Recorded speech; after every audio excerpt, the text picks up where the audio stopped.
Good afternoon, everyone, and welcome to episode 29 of Wowhead Weekly. We've got a little bit more news about the WoW token this week, and we are definitely looking to answer all of your questions if you have any. But first and foremost, let me introduce my co-host and Wowhead site manager, Peculiar. How are you doing this week, Perk?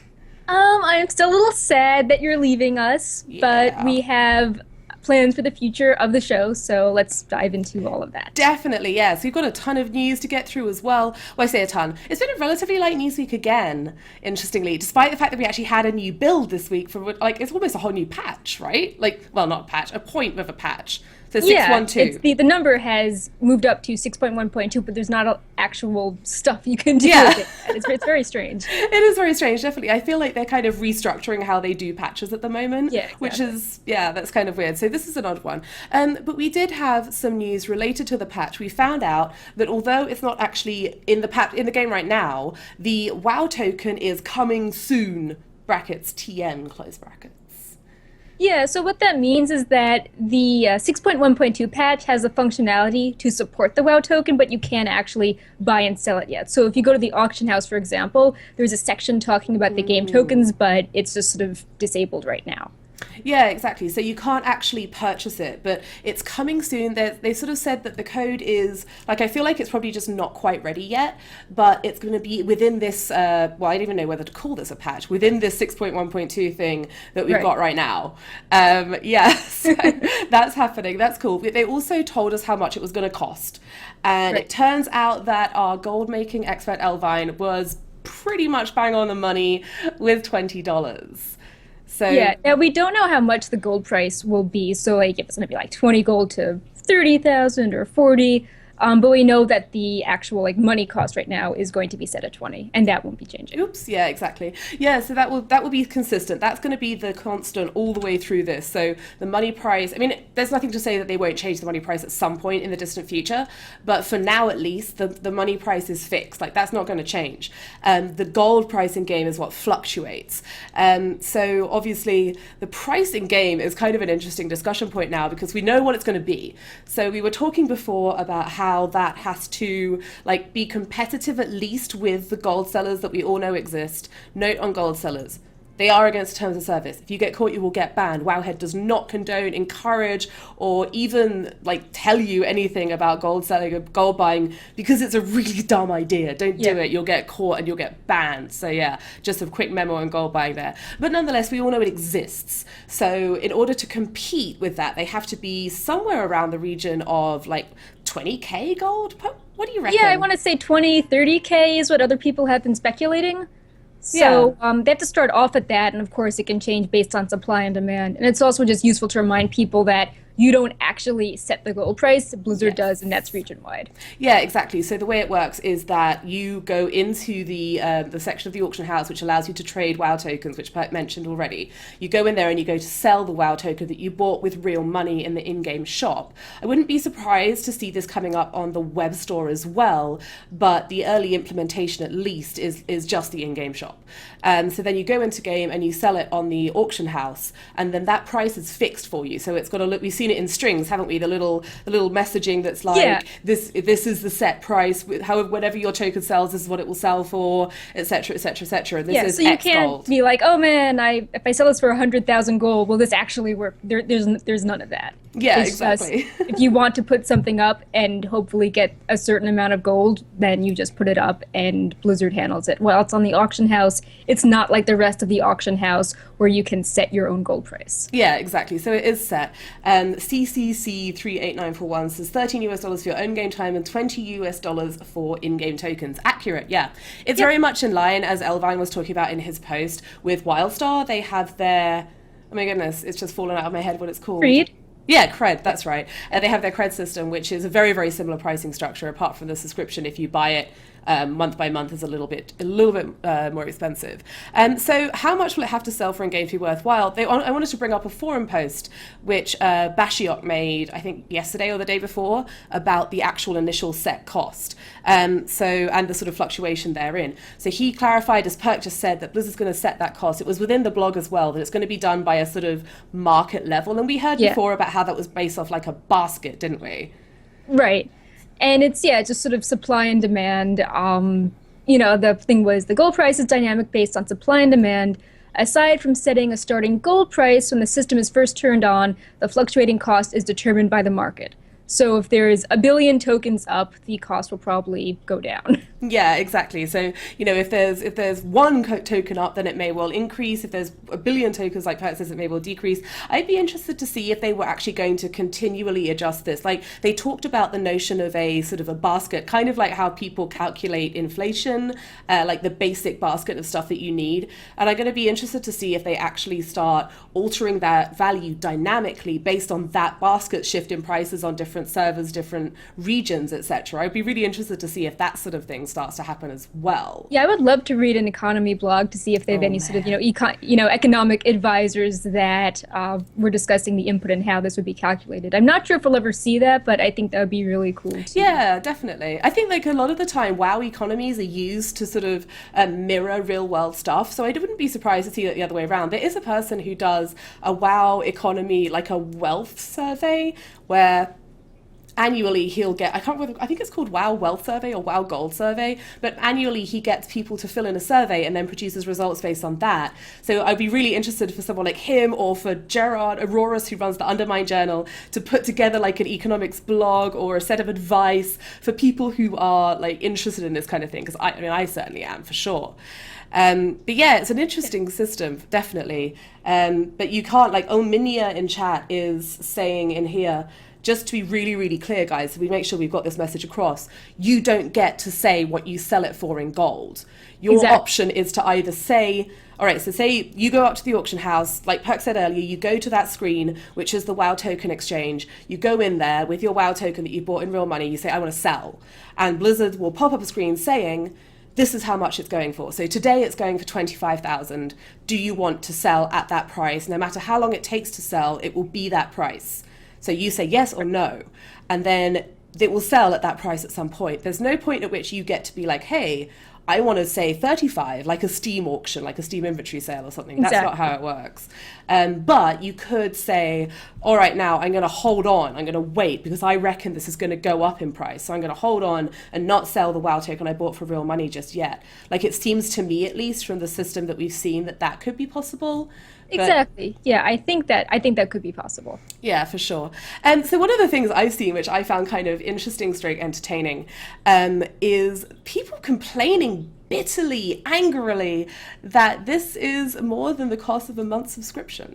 I mean, we knew that all along though, Yeah. because it's it's meant to be slightly it's meant to reward people who are buying the subscription and to make it, if you're going to do something in game for gold, it's this extra step. They still want people to be getting their physical subscriptions. Yeah, exactly. And like it makes perfect sense to me. Like I honestly I have to say I'm a little surprised that I was saying all along I didn't think it would be quite as high as 20. I'm not that surprised. Like I'm not super surprised. It makes sense in WildStar, so it makes sense that they would do the same in WoW.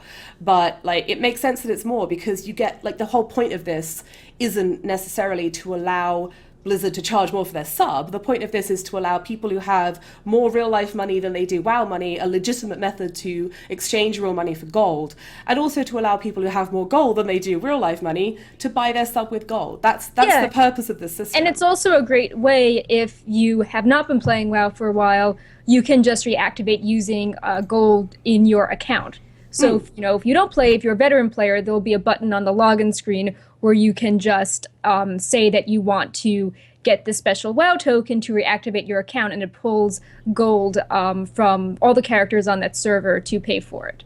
Yeah, So, exactly. that's if paying actual money to reactivate, if that's an issue, this is a nice alternative. Yeah, for sure. And it's just really nice that and the people were worried a little while ago that it would pull money from all the characters evenly when you were just buying it with gold. That's not the case. If you've got an active sub and you're actively in game at the token exchange with one of your characters who has the gold on there to buy it, then that's what you're going to do. It's only going to do that pulling evenly. Like the reason they're doing that is so that, say, for example, my cousin decides he's going to reactivate his WoW account, which has been dormant for 2 years. He doesn't have all of his money on one character, so he shouldn't have to then go pay real money to log in to get all his gold into one place to be able to buy a WoW token. This allows him to just be like, oh, okay, I actually know I have enough money pooled to do this.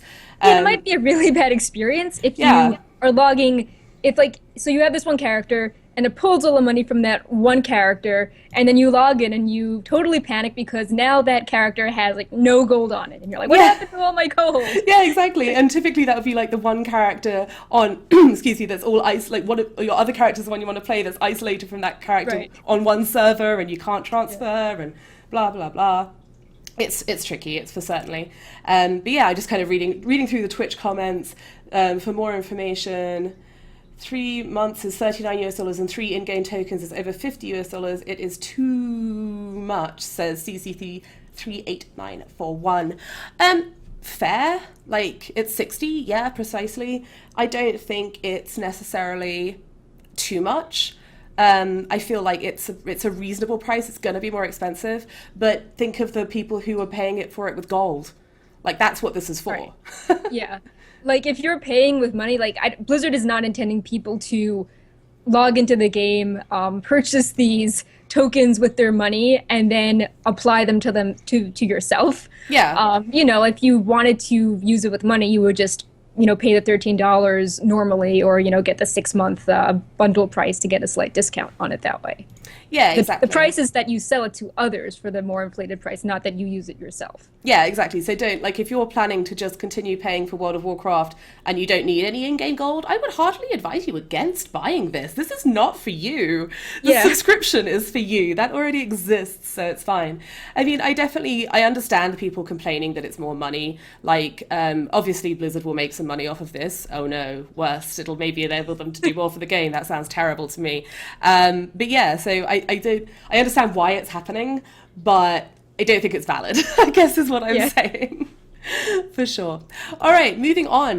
We had an interesting revelation this week with the appearance of the evil Black Hand in LFR. He's in, he's there, he's an isolated LFR boss. wings are open. Oh my goodness, yeah, the final wing of Black Hand. Have you tried it? Have you No, tried I've it, heard Pam? really bad things about it. Me too. I don't know if I want to experience that. Yeah, indeed. And like, we only killed him in normal mode. Like, I'm in a 1 night a week 3 hour guild, so we do basically very little raiding, and we killed him for the first time. And like, we're most of the way through heroic already, but we just hadn't killed him in normal.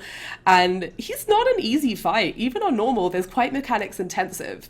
And I'm sure that in LFR, a lot of those mechanics are going to be heavily, like, softened, let's say. Right, but there's more margin for error because it's Oh, LFR yes. and people you don't know, so Yeah, oh, seems Floaty. even harder than normal from what I've Yeah, heard. definitely. Like, it's like, is Blackhand going to be the worst LFR fight, or is Lei Shen, like just people are comparing Blackhand to the really bad LFR experiences. So Yeah. it sounds kind of intimidating. Yeah, definitely. Like, I see a couple of people in chat, though, Flobio saying that they two-shot Black Hand in LFR. Kaylin saying LFR Black Hand is pretty sad. The abilities do nothing. Yizzle says that they entered an LFR with 2 stacks of determination. And oh, goodness me. George Antonio Diaz. Let's say Jorge Antonio Diaz. Yeah. Says Black Hand on LFR is not hard, it's just a zerg. The reason I haven't done it, like, because I tank and I don't love tanking in LFR. So the reason I haven't done it is because people have just been saying, oh my god, it's terrible, oh my god, it's terrible. I think maybe it depends on the day you're doing. Like, for example, if you're going in there on the very first day it's open because you want to get your elemental runes, and otherwise you're at normal or heroic, maybe you have a positive experience because your group has the DPS to zerg it down, or actually wants to care and kill Black Hand. Yeah. But if you do it towards the end of the weekend, people are on alt, so they don't have good gear, maybe it's a different experience then. Yeah, definitely. And I think that, people, it's kind of like when you go into something like that on the very, very first day, you're getting a lot of people who are excited. Like, I remember the first day of your Sarge on LFR back in Dragon Soul. That was horrendous. Like, everyone was just rage quitting. No one had any idea what to do. Like, the first day of something on LFR is going to be scary. So I think that it's probably just a case of my guild being very much, oh my god, let's get in there, elemental runes, Right. rah, and then having a bad experience. And yeah, I've done maidens on LFR. That was definitely entertaining. That was a funny fight. Like, I just laughed all the way through it. But yeah, the interesting thing that we actually wanted to talk about was related to the Garrison jukebox. So Yeah. the music roll, the Black Hand music roll, we hadn't seen it at all, which we were mystified by, weren't we? Because we'd seen all the others popping up. Right, and the clue was that it was pretty obvious it was from Blackhand, but we just weren't seeing it in the data. So it turns out that people are only seeing the Black Hand music roll drop on LFR difficulty. Which is Yeah. okay. That's okay. Correct me if I'm wrong. That seems like a weird thing. Does that Yeah, seem weird to you? it does seem it seems very weird to me. I would have thought that maybe they just didn't have it dropping at all and now they enabled a drop rate for all difficulties this week, but Hmm. it seems that it's only on LFR. So that seems very Weird. strange. It's sort of I don't know. It seems like it's if you like collecting stuff, you're being forced to run this difficulty and usually things like mounts and pets they don't have dropping from LFR because they don't want Precisely. people doing interested in vanity stuff to be forced to run this sort of content. Yeah, it's weird. Exactly that. Like if we remember the garage heirlooms are a fine example. They didn't drop from LFR, and obviously they were actually a progression, like gearing focused item as well. But it does seem a little bit strange to me that this music roll, if it's intentional, like we haven't seen confirmation from Blizzard that actually yes, this is how this is meant to work. So maybe it was unintentional. Maybe it's a bug, and maybe it's actually being rolled out to other difficulties as we speak or something. But it's certainly a strange choice, and I agree that it's sort of the opposite of what we kind of thought they were doing with the whole like tourist mode LFR that was purported for Wallers of Draenor. And it kind of makes me wonder as well, Perk. I'd be interested in your opinion on this, of course. Is there too much stuff in LFR with the aggregator stones, elemental runes, collections, all that stuff? Yeah, one thing I wanted to thought, which I know a lot of people are talking about, is the augment runes that increase your stats and stack with flasks. How those only seem to drop in LFR and some select garrison missions, and people feel like they have to run that if they want to get a competitive DPS edge because obviously you get more stats. Yeah. So, and I know that there was Blizzard has addressed why they drop an LFR and how it's not mandatory, but it just feels at odds with how Mr. Pandaria they didn't really make LFR drop anything unique or make it feel mandatory. So yeah, I'm sort of confused by the choice that progression raiders might feel pressured to run LFR, and Yeah. also if you have no interest in progression but you like collecting cool things, you also have a reason to do LFR. Yeah, definitely. I think there's a balance to be achieved there, but I do think things like the augment runes, which by the way, pro tip, if you are a tank or a healer class, I've been doing the satchels for heroic dungeons just because I'm like, okay, I want to do something, so I'm going to go do that. And they seem to drop like a ton of the augment runes for me from those satchels that you get for participating in heroic dungeons as a tank or a healer sometimes. So keep an eye out for those. But yeah, I completely agree. It's kind of strange, like you're people going through there for the augment runes, for the abrogator stones, and now for the music roll as well. So I wouldn't be surprised to see that stuff maybe expanded out, perhaps with the next tier or perhaps sooner, into more difficulties. I would certainly like to see that. Yeah, it seems that because Blizzard is trying to push flexible raiding so hard, and oh, you should do raids with your friends and Yeah. people it seems odd that they're encouraging people to do the one difficulty where you can't really do that. There should be Yeah, more definitely. carrots in the normal and heroic raids. Yeah, and C Payne says augment runes are a nice way of getting gold, selling them on the auction house because higher progression raiders don't like to run LFR, and I think I that's don't a blame them. Yeah. yeah, I think that's a valid point.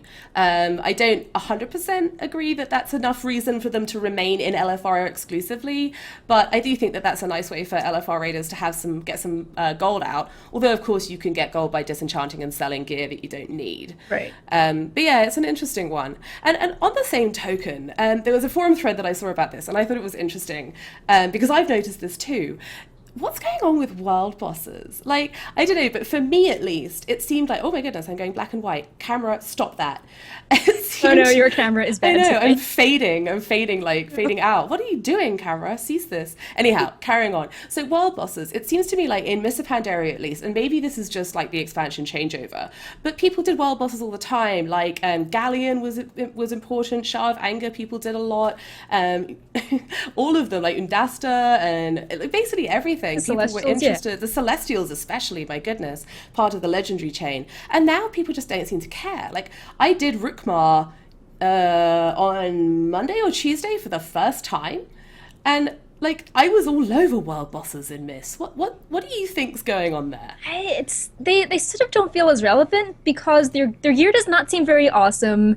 They don't have that sort of freebie PvP gear with the two-piece or tier gear to get your two-piece set bonuses that you could always get, like the gloves and the legs from a particular tier. So they don't seem as awesome gear-wise, especially when your garrison missions are, getting you gear that's better than what you can get from a world boss. And the mop bosses had all these vanity items with them. I think every um, Galleon, Undasta, Nalek, and Shaw of Anger had the cool mounts associated with them. And, two out of the three bosses in Warlords don't have any of that stuff. So I think that's an issue. And also, they gave an incentive for the Celestial Court and Nalek that you had to do those for part of the legendary quest line. So I feel like world bosses they kept in because they're like, oh, every expansion we have world bosses, but they removed some of the incentives to do them. I think, tier gear, mounts, and legendary quest line are all really strong ways to funnel people to do a boss, and those aren't around. Yeah, definitely. And I kind of also think that like the loot that's dropped off them is, with the exception of the like there are better ways to get loot of that level. Like it's weird, and we mentioned this last week, that Rookmar, the sort of the Blackrock Foundry world boss, Right. kind of he or she, is it a he or a she? Do we know?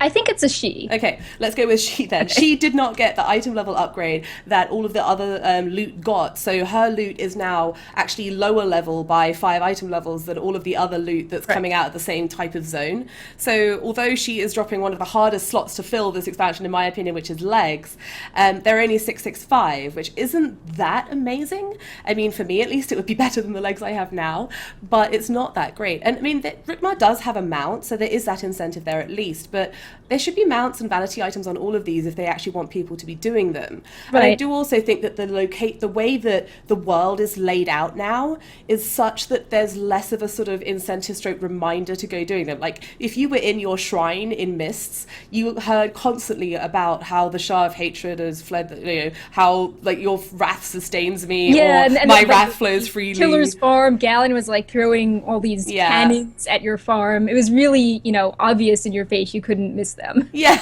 yeah, exactly. So I wonder if, with the locations of them in like up in Everbloom and Gorgrond and like down in Spires of Arak, whether they're just kind of positioned in such a way where people don't run into them all the time, and you're not sort of constantly being yelled at about how your wrath is sustaining the Shah of Anger, and maybe you just kind of forget about them. Yeah, I'm not the biggest person against flying and Draenor, but I do think taking a while to get to those areas where the world bosses are is, not having flying sort of is an impediment because it's like, oh, world boss, they don't have the best loot, but hey, I'll go kill it quickly. And now it's like, do I really want to like fly over and go over this mountain in Spires of Arak to kill this guy? Nah, I'll stay in my garrison. Yeah, exactly. The Horde has a better flight path for that one because Axefall is actually relatively close, and you don't have to like you can go round and up to that bridgy bit and kill Rookmar there. But yeah, it's kind of an interesting one. And like Ryan overall in chat says there's a rare chance for Warforged, talking to Thor Soami, Yeah. I'm going to say, that says 671 when they drop Warforged. Yeah, absolutely. But then the 676 gear, which you'd be Right. getting out of the raid, is considerably higher. And Ryan overall says that's a rare chance for Warforged. Plus, being a heroic Blackrock Foundry raider, that gear still won't help any. I don't know. I don't know. Like, I don't know if they're particularly fussed. That people aren't sort of super aggressively on the world bosses. But I don't know whether there's anything they could really do to fix it, apart from maybe add that item level boost to Rookmar's gear. Or Yeah, or some teardrops maybe, because Yeah. getting two piece is pretty nice from the mop bosses, and just having some Definitely. random piece with random stats is not random stats, but you know what I mean, just sort of a random piece Yeah. that doesn't really fit into things is less exciting. Yeah, definitely. And I also think like that this was a Nethera's response to the forum thread, was that actually what's happening is you're seeing less talk about them in trade chat because people are using the group finder to do them. And maybe there is an element of that as well. Like you're used to sort of see more Shah of Anger or Galleon or such and such spam in trade chat, and now it's all running through the group finder, so it's less prevalent. I'm not sure I mean, if that's all true. of it. They should have more perception that the bosses are around. So if a new person doesn't know about the group finder, this will be like, Yeah. why is this NPC yelling across the zone? I should go check it out. It helps make them still feel relevant if you don't actually look up the group finder panel. I mean, I use that for my dailies all the time, but I know some people aren't aware of the group finder. Like when 6.1 came out, people were really surprised that the group finder existed, and that's how you join a garrison to do dailies. So yeah, I think that there are some people that don't know the group finder exists, even though we might all know it exists, and they're like, I don't know about, where are these world bosses? How do I do them? Yeah, definitely. I don't know. Maybe it would be cool to see, like, for example, where Drov and Talna rotate week on week. Maybe some kind of like Ronin in Dalaran, where he yells constantly about citizens of Dalaran and how you need to raise your eyes to the sky and that kind of stuff. Maybe like a sort of bounty quest within the garrison would draw more attention to them. Like we've got the bounty quests in there already, so why not have them for Rookmar, for Drov, Yeah, or for or their Talna? weekly raid quest could send you to kill the world boss instead of Brackenspore every week. I Yeah. don't, is that intended? It's always It's Brackenspore always anyways. Brackenspore. Okay, I was just wondering if that was just me. Like maybe I was unfortunate and just coincidentally. It is always Brackenspore. Okay, anyone in Twitch chat, have you ever had a raid boss that isn't Brackenspore for that quest? Let us know, because I've always had. I didn't mind because Brackenspore is the first wing. It's really easy, so I just go kill Brackenspore. But yeah, I don't know, weird. And like some people are talking about the mount from Rookmar, obviously being a flying mount, so people are perhaps less excited. And But you can't bonus roll it, and I think you could bonus roll the mop one, so that doesn't feel as good. no, for sure. Yeah. But it's ever so pretty. Solar Spirehawk is ever so pretty. But yeah, so okay, only had Brackenspore, says Norax. C Payne says, now I think about it, it is always Brackenspore. All I've seen is Brackenspore. Doppelganger says, I have 10 100s, no other quest. Nope, had Brackenspore.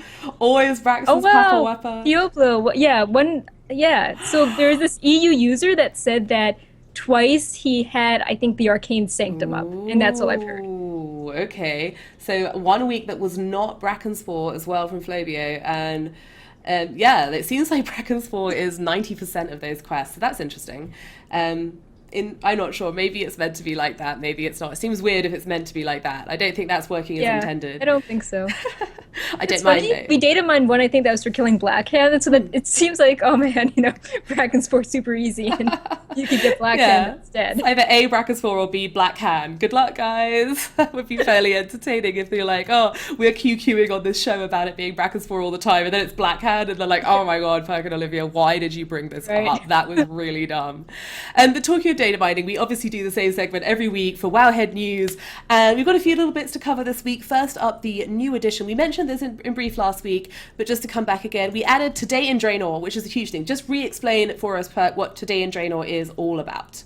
Yeah, actually, I think that part of it was implemented last week, and we expanded it this week with even more stuff that we didn't mention. So to recap it, on the front page of Wowhead, on the right-hand sidebar, we are now displaying all of the daily Draenor quests that are up for US and EU realms. So we've got the challenge mode quest, the two Apexis quests that are up for each faction, the bounty quest, the relic quest if you still need Harrison, all those quests, also the profession one, which was the very first thing we added to the site. And all you have to do is just go to the front page and scroll down a little, and it will show you all of the quests and how long they are up for. And people have really liked it so far, so that's totally awesome. And we may even look into tracking some additional things like trading posts or battle pets if we have enough users giving us the data for that. Yeah, so let's just expand on that a little bit, because where people are asking us for additional things which aren't in what's called the API, and we have to go about getting that information in a specific way which users can help with. So Yeah. why don't you just run people through really quickly how they get the Wowhead Looter set up and running to help us with that data? Okay, so we've got this program called the Wowhead Client. It's really lightweight, and basically it helps us get all the data and drop rates for the sites, helps us data mine new items, things like that, and it can also do some cool stuff on the site. So you basically go to wowhead.com/client, download the program there, and after that it's really simple just to install the program, and that runs an add-on called the Wowhead Looter. And it's really simple. It just sort of tracks some data things you do in game, and then when you log out of the game, it automatically uploads that data to Wowhead. And that will power the Today in Draenor sidebar, and if you have the profiler and you're collecting things, it will also show you your heirloom collection, your toy box collection, and your follower collection. So there's a lot of cool A stuff. ton of cool stuff, and it's really easy to set up. It's a very, very lightweight thing to run. It's not going to like suck all your RAM out or anything. It And doesn't if steal your information. no, it's not stealing your information, my goodness. And like if you've ever gone onto Wowhead and been like, oh, I wonder what the drop rate of this item is, and actually been able to look at that, like Perk said, that's how we get that data. So it's a really, really useful thing. And it's sort of one of those help us to help you type of setups where if you use this, it allows us to provide you with more and better data. So things like Tamer Leo Pleurodon in chat is saying menagerie rotation, and Flobio is agreeing menagerie rotation. We can get that if people use the Wowhead client to get us the data. It's the way that we can get data that isn't in the API, which is the data that Blizzard pushes out publicly to everybody.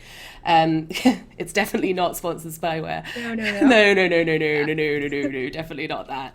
But yeah, it's a really, really cool thing. So that's not all we've been up to this week. Perk has been very busy redoing, I think, my favorite set of guides on Wowhead, the references guide. So which ones have you done? So a few years ago, I did the set of all the in-game tributes to things like TV shows and movies and all sorts of references. And I wanted to get them updated for Warlords and get them integrated into our guide system. So whenever you visit a database page, if it's a reference to something, you'll see this little banner saying, you know, what the guide is and you should read more. So I've got all the community references done, all the items, NPCs, achievements that are named after WoW community members as well as Blizzard staff. And I've moved Olivia to the Blizzard staff section. Oh, sad. And I've also updated the guide to all of the tributes to other games. There are a ton of Zelda ones, and there are actually a ton of Dark Souls ones as well. So that's always really fun. There's this really long, sadly removed Ungoro quest line that was this huge tribute to Zelda. It's really fun. It's a fun read. And the last one I got around to was all the references to literature, which was one of the very first things I did at Wowhead, actually. I was doing some database maintenance, and I was like, this item reminds me of some British poetry. Let me look at it. And then it turns out all the Justice Point and Tolbarad and Cataclysm had a reference to 19th century British poetry. Wow. So I just tracked all that down for fun. I was super excited I found this thing. Ended up meeting the developer that put that in the game. She was super excited that someone finally found it. So then I expanded that and researched all the other literature references I could find and references to poetry. They're and, amazing. Yeah. It's an amazing amount of stuff that actually has references in. Like whenever I read those guys, I learn something new because I had no idea how much of this stuff was actually references. Like I studied English literature, so I'm aware of the poetry that Perk's referring to, but I wasn't aware that it had these in-game links. And it's really, go check those guides out. Like when this is on Wowhead, they'll be down there below the post, but go check those out and definitely give them a read because they're really, really fascinating. And it's a lot of it is references that unless you're really looking for them, you wouldn't necessarily have spotted. So they're very, very cool guides. Guys aside, the recent profiler feature we added that recommends gear for your character, definitely do check that out. That's up and running now, isn't it? It's all ready to go and it's all working. Yeah, it's all there. And I want to touch on one more thing on the front page. Yes, do. So if you go right below the Today and Drainer area on the front page sidebar, there is a new section called Popular Pages. And that shows you what the most popular achievement, faction, follower, mount, battle pet, and toy is that users have visited in the last week. So it's really fun if you want to, check out trends to be like, oh, sadly, everyone is looking at the selfie camera. But it's also useful if you're like, oh, that item everyone's looking at, I forget the name. Oh, yeah, it's on the front page. That, I'll visit the database page that way. So just a little handy section that's toward the top of the front page. And yeah. It's a very cool thing, actually. Like, I just like looking at it and seeing what people are visiting. I just find that fascinating. Like, I looked at it this morning, and it was the Raiding with Leashes Part 3. And it's like, oh, cool, yeah. And for me as well, it's a nice reminder of stuff that, like, it's where that trade chat absence kind of steps in of people asking about stuff where you're like on Wowhead and you're like, oh, hey, yeah, Raiding with Leashes. I should go farm myself up some battle pets. It's very cool for that indeed. Just reminds people of other content and other things out there. And you might find something new that you never knew existed. But yeah, so that is our Wowhead news for this week. But moving on, the triumphant return of Nat Pagel. He's back. He's back. He's back from the dead. Yeah, he was gone, I think, on Tuesday. Yes. And the problem with that is if you've recruited him, you've fished up your 700 fish, your fishing shack is level 3. He is the only person you can turn the special, very rare lunkerfish into to get your coins, which are then used to get special fishing poles, fishy pets, and mounts. And so people, had all these lunkers that they could not turn into him. So thankfully he's back. Yay. You can turn that in and get your vanity items. And yeah, this was funny. People are like, oh, maybe he went back to Dust Swallow, or here's a funny pun about him, or he did this very weird death animation sometimes when Oh, he really? visited you in Warlords, and people are like, maybe he died finally, maybe Oh, he drowned in the Nat. water. Oh, Nat. Yeah, good to see him back. Definitely, like, it's really frustrating to have all of that stuff, like, particularly if you're really close. One of my guilds was really, really close to getting the mount. It was just like, Yeah, oh my God, Nat, where have you gone? I was like exactly. flying around to places where he was in older expansions, trying to Right. see if they could turn them into him there. No, you couldn't. Spoilers. But on a sort of more serious note, one of our WoW community members, and we all look out for each other a little bit, has kind of disappeared. L of L's Anglin. L's Anglin is down. He hasn't been logging into WoW. His Twitter hasn't been used, and we're kind of, if anyone knows L, just check in on him for us, because we're all a little bit concerned. It's been a little Yeah. while, and It's been maybe, yeah, it's a few weeks at this point. I think he was last active at the very start of March. yeah, definitely. So if you happen to know him, or you happen to know people in his guild or anything like that, just check up on him for us, because we'd like to know where he's at and that he's okay. Yeah, Night Moogle of Yeah. Blizzard in chat. So seriously, if anybody knows where L is, just check Yeah. in on him for us. Drop him a line. If let him know that there are people out there who would really like to know that he's okay and what he's up to. And if you don't know who L is L of L's Angling. You may have seen Salty L in game, and he runs this really amazing, in-depth fishing site. Obviously, Wowhead has fish and fishing pools and useful things, but his site is really in-depth and specializes in that. And he has this really cool RP sort of little gnome in the sea Yeah. tone as well, and it's a really useful site. He'll fish up thousands of casts just to get all the data and calculations just right, and also has parts of the site that are useful for cooking and other profession stuff as well. So we're really sad because he was someone that worked really hard to Yeah. discover the information and do a lot of stuff that wasn't flashy or Yeah. getting a lot of publicity, but it helped so many people. Definitely, and I mean, it's something weird because he hasn't made any kind of hint that he was stopping, and if he's just kind of got really fed up of it and just doesn't want to do it anymore, that's awesome. I think people just want to know he's okay, Yeah. basically. So if you do happen to know him, or know anyone who does, or know of anyone who might know of anyone who does, just see if we can check in on him. Anyhow, moving on to more of the in-game news. Shadow Meld, Perk's Racer's main ability, had some issues and has been fixed. Yay! So what was actually broken about it? You're the Night Elf expert. Actually, I have not been PvPing Oh. this, so why don't you explain Right, why yeah. this is such a big deal So in yeah, PvP? exactly. So in PvP, Shadow Meld is kind of a key ability, and one of the big reasons why people play Night Elves, because you can use it as an interrupt. You can use it to, like, if someone's polymorphing you, you can Shadow Meld and actually cause that cast to fail. Obviously, also if you play any kind of stealth class, and Perk as a rogue can almost certainly comment on this, allowing you to get out of combat with Shadow Meld and then re-stealth and go back in for Yeah, your you can do all saps and your openers openers. again, ambush, all that good stuff. Exactly. So Shadow Meld was really working weirdly in PvP. Basically, as far as I understand it, I haven't played a Night Elf this expansion in PvP. I have to say, I've been Horde this expansion, going all the wrong ways, like the opposite of what everyone else is doing, because I'm so pro. But yeah, as far as I understand it, it was causing people to not be able to drop combat, which obviously, as Perk was saying, for rogues, that's really problematic. And also for druids, like any kind of stealth class where you can Shadow Meld and then get back into everything from a stealth start is a huge deal. But hooray, it has been fixed. Yay. And now, obviously, with something being fixed, that's a racial, cue the huge amount of complaints about racials being unbalanced. And I mean, we've seen quite some substantial changes to racials. And actually, sorry, I should clarify, as Shingara says in chat, Shadow Meld hasn't been fixed, says Shingara. That's been nerfed now in PvE, raids and dungeons. It won't take you out of combat. They tweeted it. Yes, sorry, I do actually have that in the show notes, and I professionally skipped over it to clarify that that's exactly right. So in PvP, it will work like it always did. In PvE, Shadow Meld will no longer allow you to drop out of combat in raids and dungeons, as Shingara correctly says in chat. So basically, if you were that druid or rogue or other stealth class hunter, I suppose you could have been, who was like, going to drop combat and get reses off or steal through dungeons and things and use Shadow Meld to get past stuff. That's no longer going to be viable for you if it required you to drop combat. I mean, how much would you say that is that a massive Night Elf nerf in PvE situations?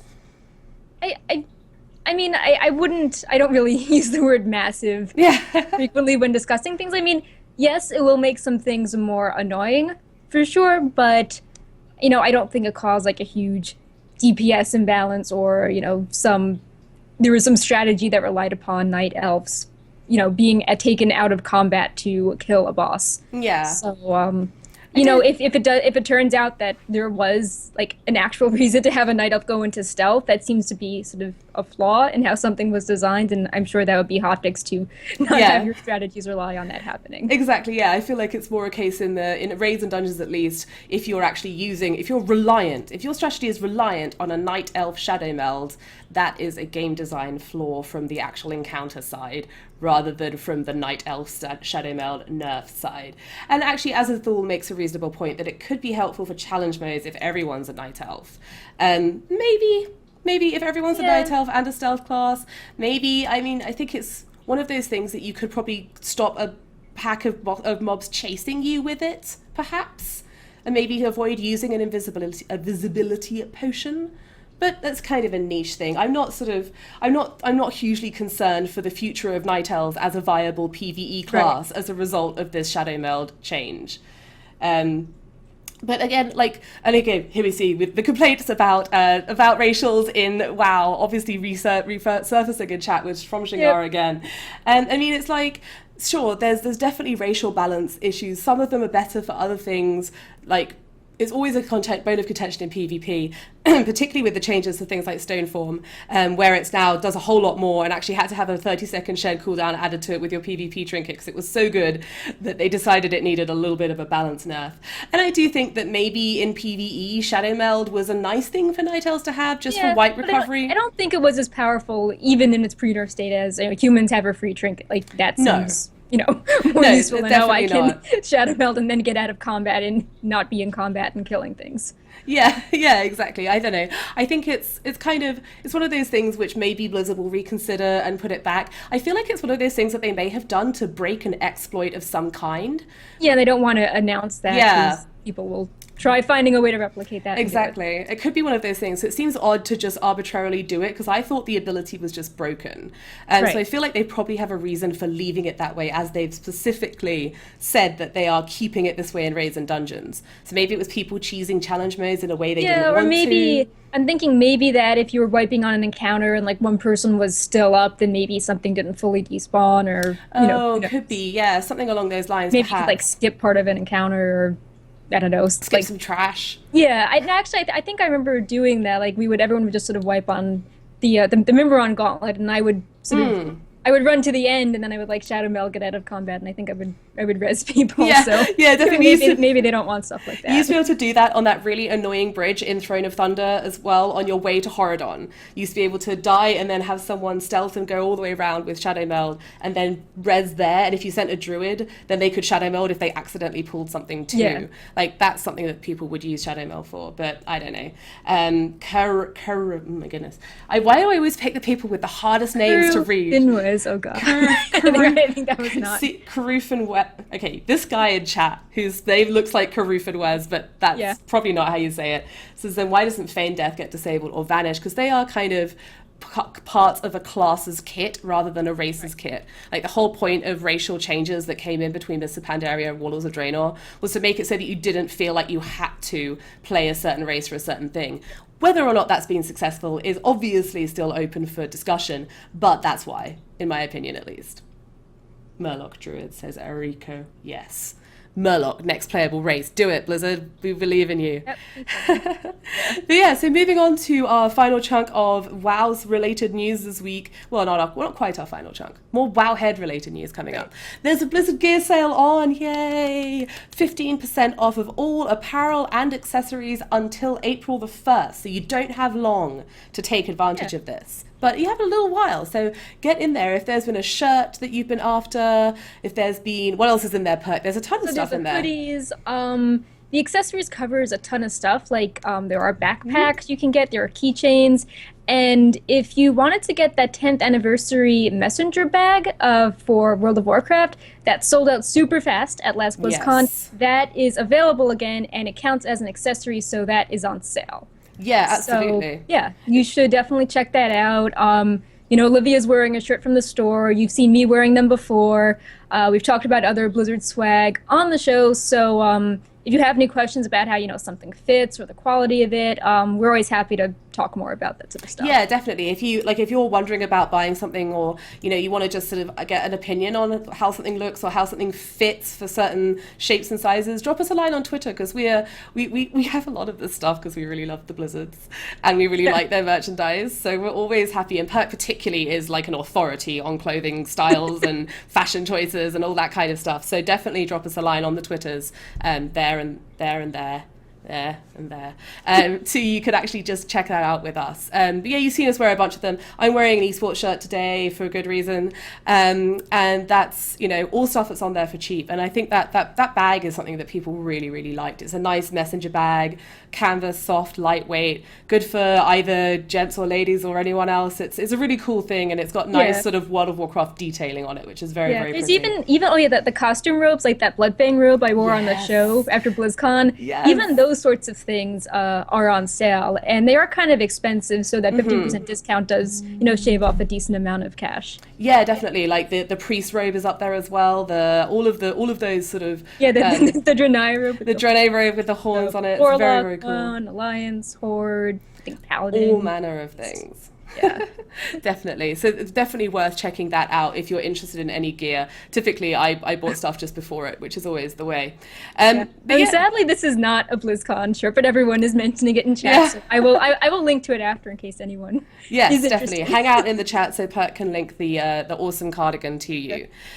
So our final piece of news for this week, and obviously if you do have questions, drop them in and we'll try to answer them. We don't always guarantee that we can provide you with accurate answers to your questions, but you can certainly try.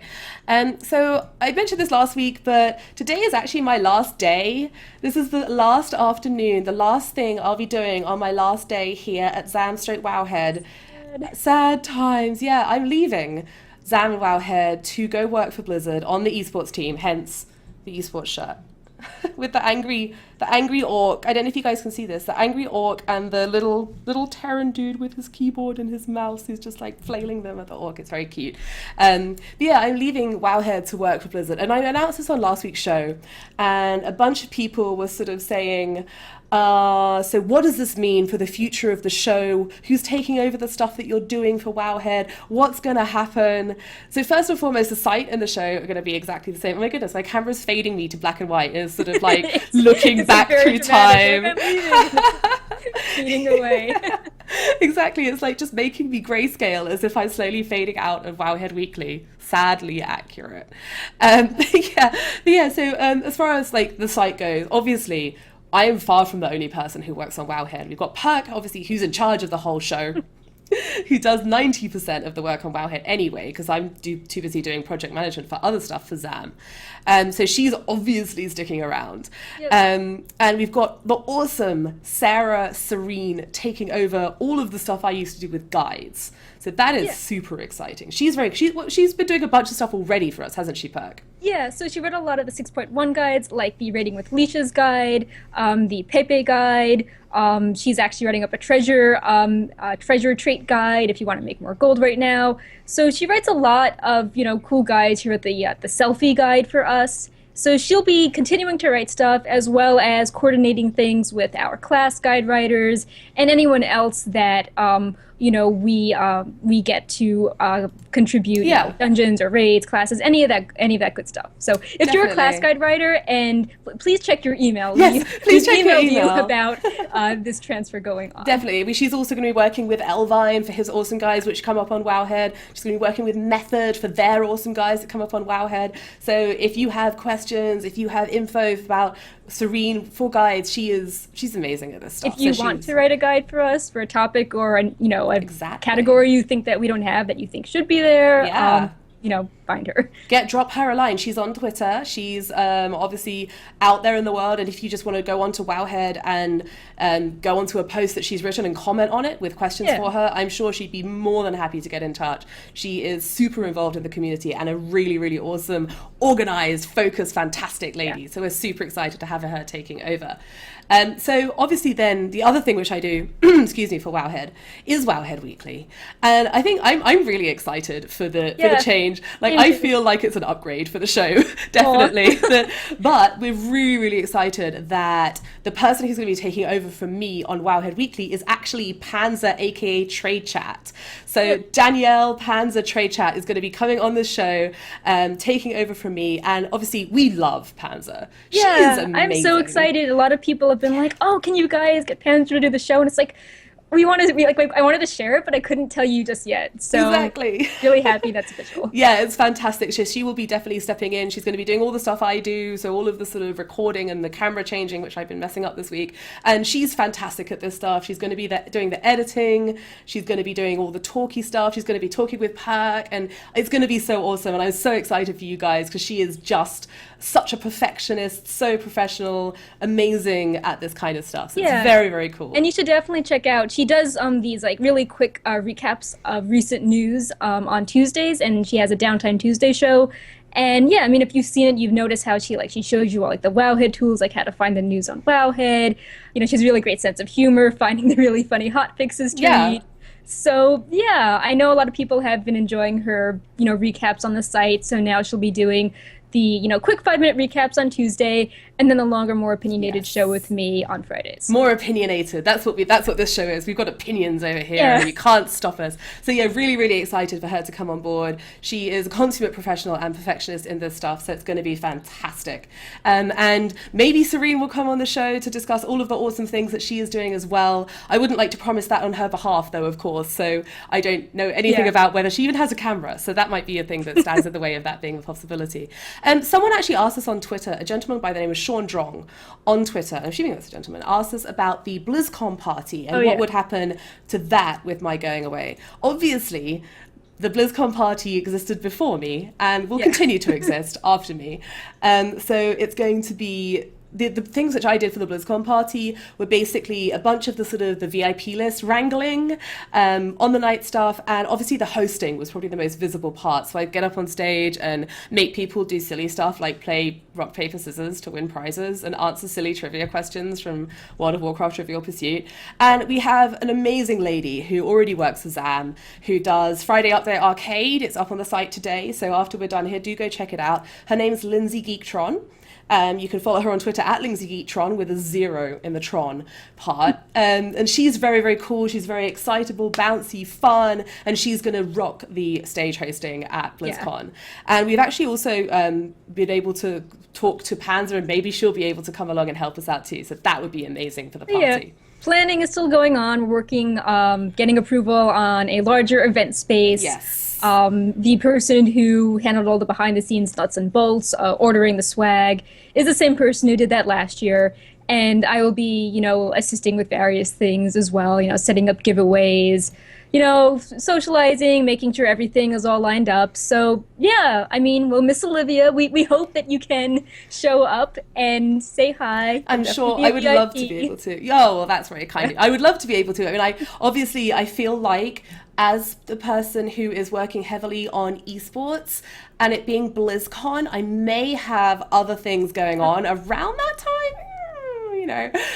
But yeah, as much as I would love to be able to, I can't guarantee that I'll be there, but I'll definitely do my very best, because obviously I want to see you guys and come hang out and do all kinds of fun stuff at the party. It's a great party. I'm so excited that we're getting a bigger venue for this year, because my goodness, we needed one last year. Yeah, we're starting that really early. It's like dealing with Olivia leaving, but I'm still like, hey, we still got to work on this venue this week, guys. Got to do it. Got to get it done fast. So that is awesome news. Questions in chat. Someone said, oh, here we go. Hubert the Fifth said, Olivia, do you have a Blizzard forum name handle yet? No.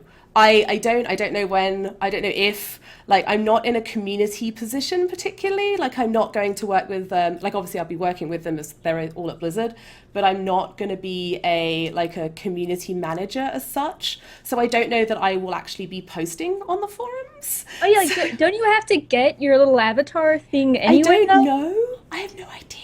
Like sometimes I'll see a dev show up on a forum. I'm like, I don't know who this guy is, but there's Oh, a yeah, name and you're he has right. That's a a little good point. icon. Maybe. I mean, I could just be a Blizzard ice block in that situation, I suppose. I don't have any details on that. Follow me on Twitter. It's right there, and I'll sure let you know if that does turn out to be the case. But I don't know yet. Yeah, like suppose Noxie has to draw a badge for you this year. It's like, what's your official Exactly. thing that What would needs you to be on pick? your What perk? badge? What would you pick? What would you pick if you had to choose one?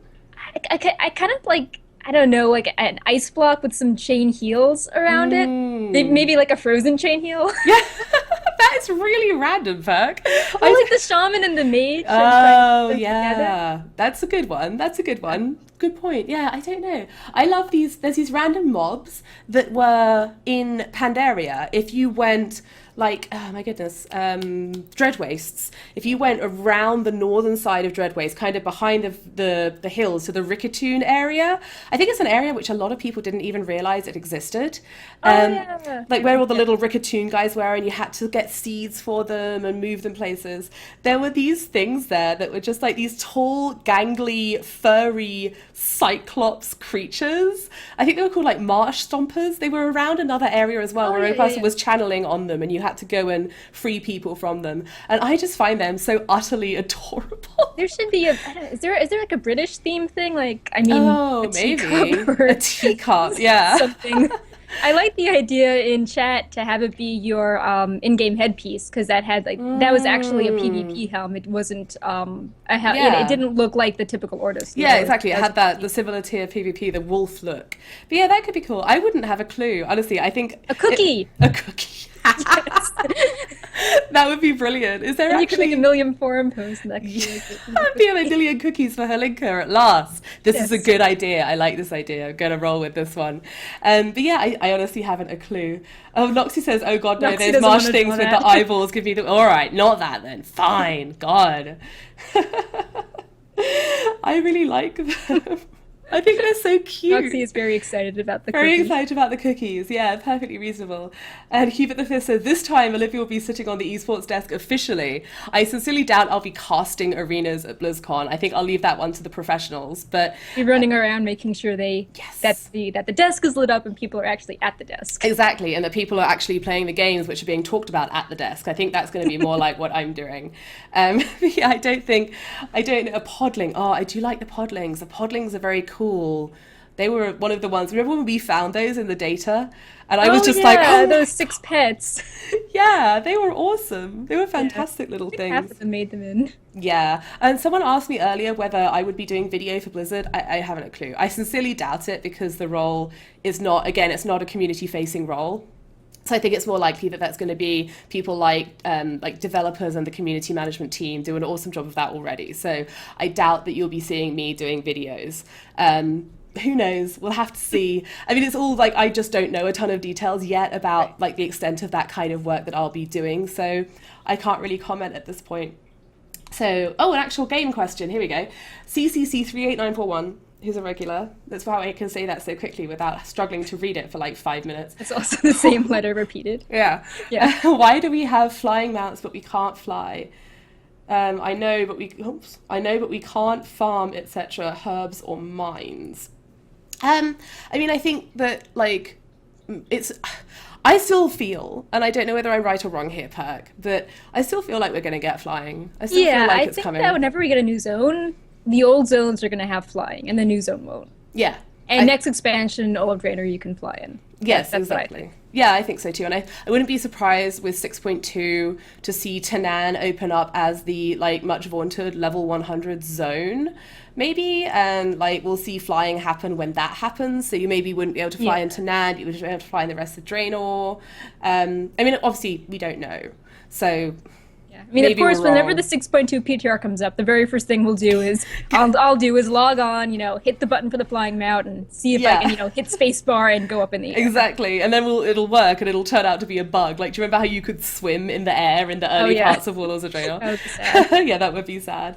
Yeah, Mr. BC Walker says once the devs cough up Farhalon, we'll get flying in the core of Draenor. Quite feasibly, yeah.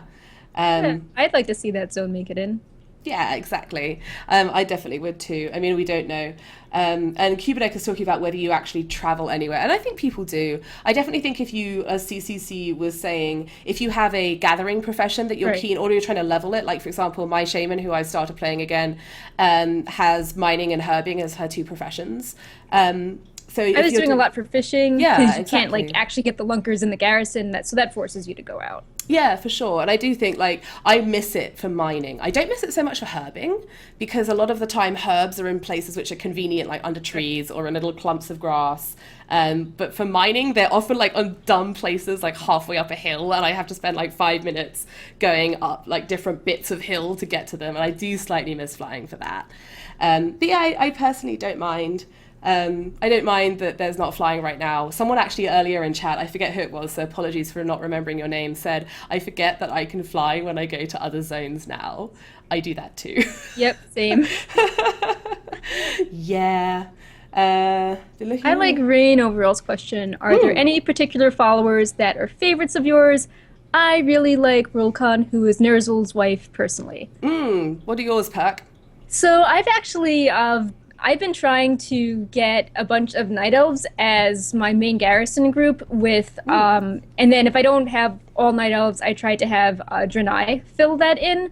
And that's been pretty fun. So I tried, I sort of have backstories with all the night elf NPCs hanging out together. So, Kriana is there, and she's really cool because she looks like the night elf in the first Warcraft cinematic. So she's Yes. cool. I have Kira from Kira of Temerity, who does Warcraft logs. So that's really cool to have, like a community member in my group that's also a night elf, and she's a treasure hunter. So that's really cool. And, I've got some night elves with really cool transmogs. I've got this Thisani, a priest who has the heroic tier 11 set. It's like very purple and jewels. So, yeah, I have about 7 or 8 night elves, and I feel really lucky when I get them because they're all from the inn. So I was just like, yes, like I'm farming this, this is my collection project to get this group of all night elves, and I feel really excited when I get them and that I level them up and I feel that I'm making progress towards something fun. So I'd say that, That's cool. batch of like 7 or 8 is, I guess, my favorite group of followers. Yeah, definitely. For me, I'm still waiting to get any of the community ones. Like I see people in chat talking about the Noxie one. Like Noxie has one. In fact, Noxie has two. I think. Like she Yeah, has Noxie Noxia, has the pigtail Draenei, the Yeah. beast, and then she's got the Worgen Sarah Schnau. Druid. Yeah. Yeah, exactly. So there's two Noxie ones, neither of which I have. I don't have Brian either. I don't have any of them. It's just like, where are all Yeah, of the it was community really ones for sad me? because I saw I got a Ravenwood follower as an option from the inn. I'm like, oh yes, I got Hestia. This is a community member and a night elf. And I was like, oh no, I got this night elf dude called Halsteth and said, Aw. I don't want him. Yeah, go away, Halster. We want Hestia. God.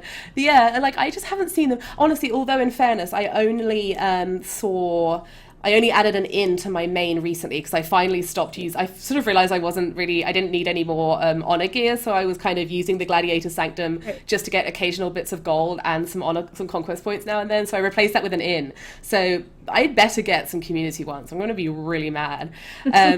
Personally, though, to me, my favorite follower is the Bony Zook.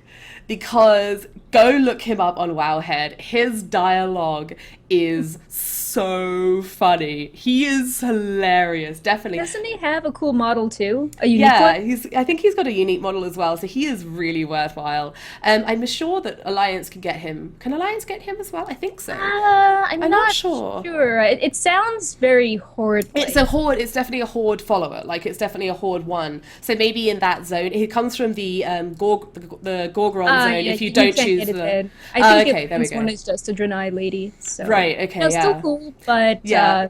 not this distinctive. Yeah, definitely. No, so Crazy Yenna says Zook is a riot. He is so fun. He's worth a checking out. He's really, really hilarious. All of the NPCs in that zone are really, really brilliant. Really, really funny. The Laughing Skull guys, I love them. They're so funny.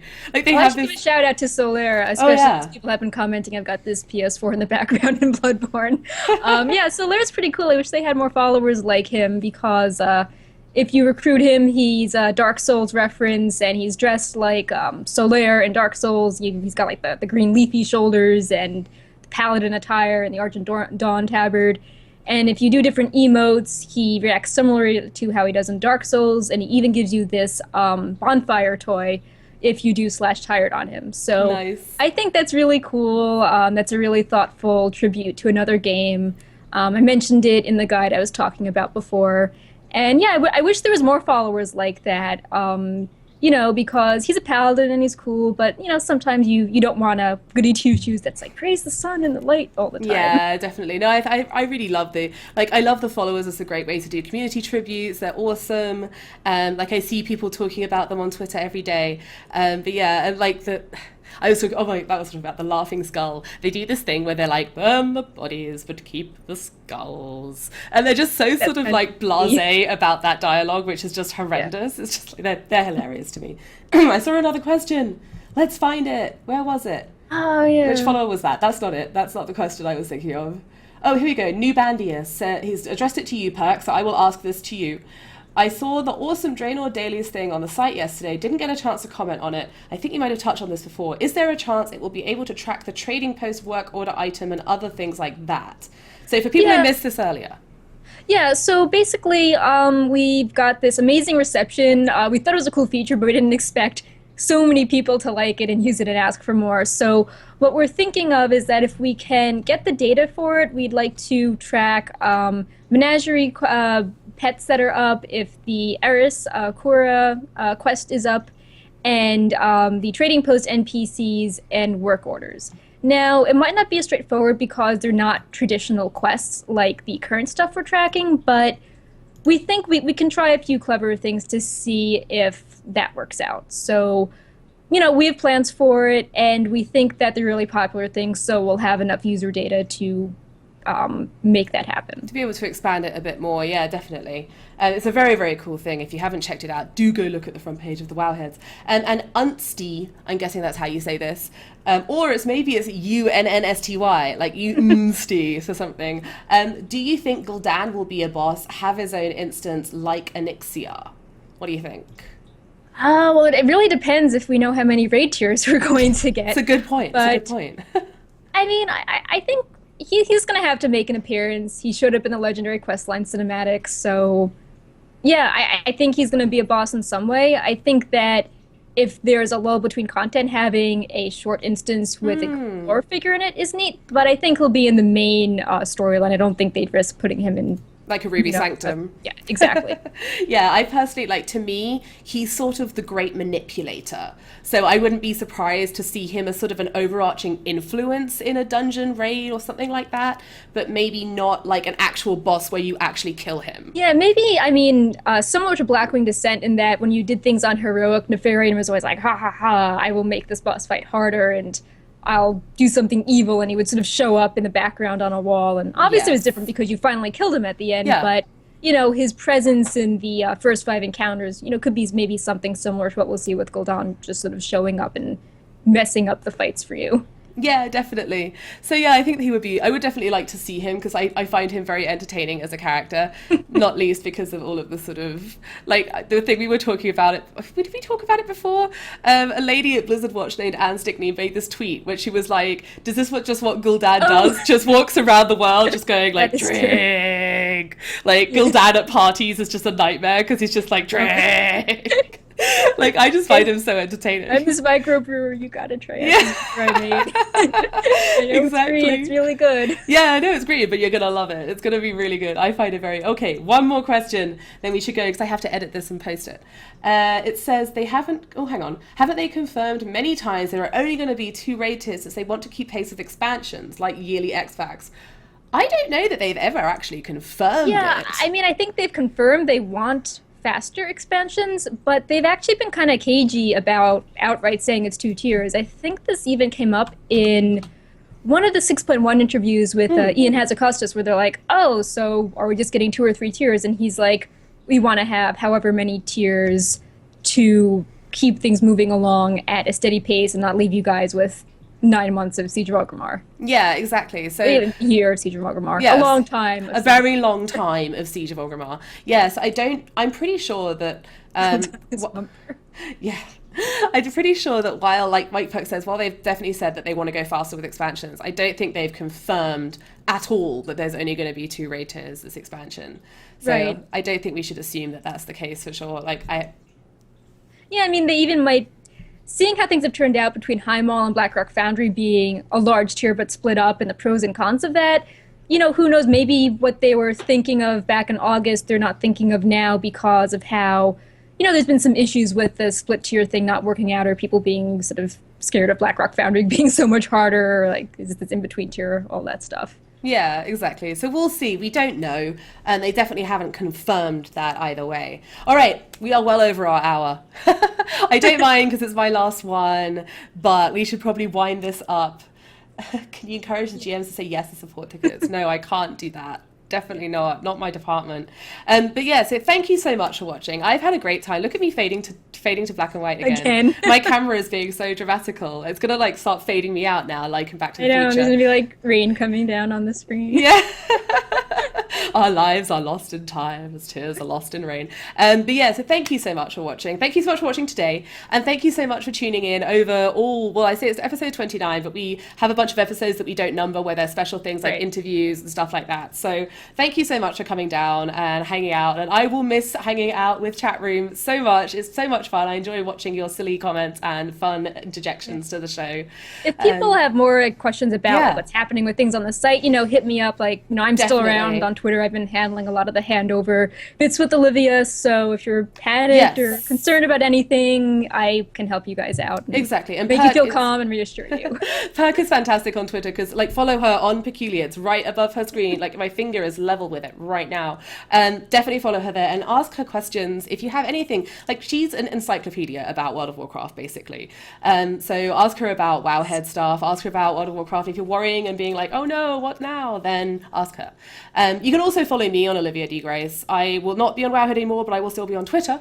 So you can find me there. And obviously you can follow Wowhead on @Wowhead and find everything that you need to know about the World of Warcraft, everything from this show, previous shows, and all the future shows with the awesome trade chat taking over from little old me, all over on wowhead.com. Thank you so much, guys, for hanging out and watching.